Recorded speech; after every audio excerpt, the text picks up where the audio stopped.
സ്നേഹമുള്ളവരെ,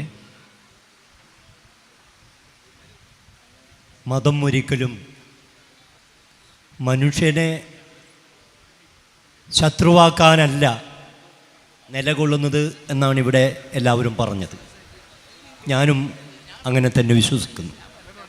പക്ഷെ മതം അധികാരത്തിൻ്റെ തലത്തിലേക്ക് മാറുമ്പോൾ, പ്രത്യേകിച്ച് രാഷ്ട്രീയ അധികാരത്തിലേക്ക് കടന്നു ചെല്ലുമ്പോഴാണ് മനുഷ്യനെ കാണാൻ കഴിയാത്ത രീതിയിലേക്ക് മാറുന്നതെന്ന് ഞാൻ പറയാതെ തന്നെ വർത്തമാനകാല യാഥാർത്ഥ്യങ്ങൾ നിങ്ങളെ ബോധ്യപ്പെടുത്തും.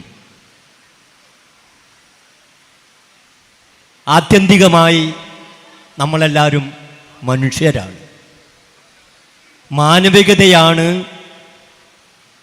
നമുക്ക് വേണ്ടത് എന്ന് അടിവരയിട്ട് പറയാൻ ഞാൻ ആഗ്രഹിക്കുന്നു. വേദനിക്കുന്ന മനുഷ്യരെ, കഷ്ടപ്പെടുന്ന ആളുകളെ ചേർത്ത് പിടിക്കുക എന്നുള്ളതാണ് മാനവികത എന്നുകൊണ്ട് ഞാൻ ഉദ്ദേശിക്കുന്നു. എന്നാൽ ഇന്ന് അധികാരത്തിൻ്റെ വഴികളിലൂടെ പോകുന്നവർക്ക് സ്വസ്ഥതയില്ലാത്ത രീതിയിൽ പരസ്പരം വെട്ടിയും പരസ്പരം കുത്തിയും മരിച്ചുകൊണ്ടിരിക്കുന്ന, വളരെ നികൃഷ്ടമെന്ന് പറയാവുന്ന തരത്തിലേക്കാണ് വർത്തമാനകാല യാഥാർത്ഥ്യങ്ങൾ എന്ന് നമുക്ക് മനസ്സിലാക്കാവുന്നതാണ്.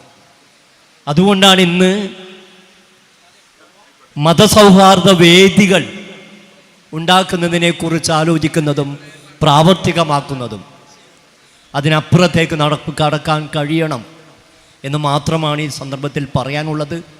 ഞാൻ വരുന്നത് അമ്പലത്തറ എന്ന സ്ഥലത്തു നിന്നാണ്. സ്നേഹവീട് എന്ന ഒരു സ്ഥാപനം നടത്തുന്നു. ഞങ്ങളൊക്കെ, ഞാനും കരീമൊക്കെ ഇവിടെയുണ്ട്. എൻഡോസൾഫാൻ എന്ന് നിങ്ങൾ കേട്ടിരിക്കാം. എൻഡോസൾഫാൻ വിരുദ്ധ സമരത്തിൻ്റെ മുന്നണി പോരാളികളായി നിന്ന സ്ഥലത്ത് നിന്ന് മാനവികതയുടെ ഒരടയാളപ്പെടുത്തലുമായാണ് സ്നേഹവീട് ആരംഭിച്ചത്. അവിടെ ഞങ്ങളെ സംബന്ധിച്ചിടത്തോളം മതവും ജാതിയും രാഷ്ട്രീയമൊക്കെ സൗഹാർദ്ദത്തിൻ്റെത് മാത്രമാണ്. നിങ്ങളെയൊക്കെ ഞങ്ങൾ സ്നേഹവീട്ടിലേക്ക് ക്ഷണിക്കുന്നു. അമ്പലത്തറ പാറപ്പള്ളിയുടെ അടുത്തുള്ള സ്ഥാപനം. ഒന്നുകൂടി നിങ്ങളെ ക്ഷണിച്ചുകൊണ്ട് ഞാൻ നിർത്തുന്നു. നിങ്ങൾക്കെൻ്റെ നമസ്കാരം.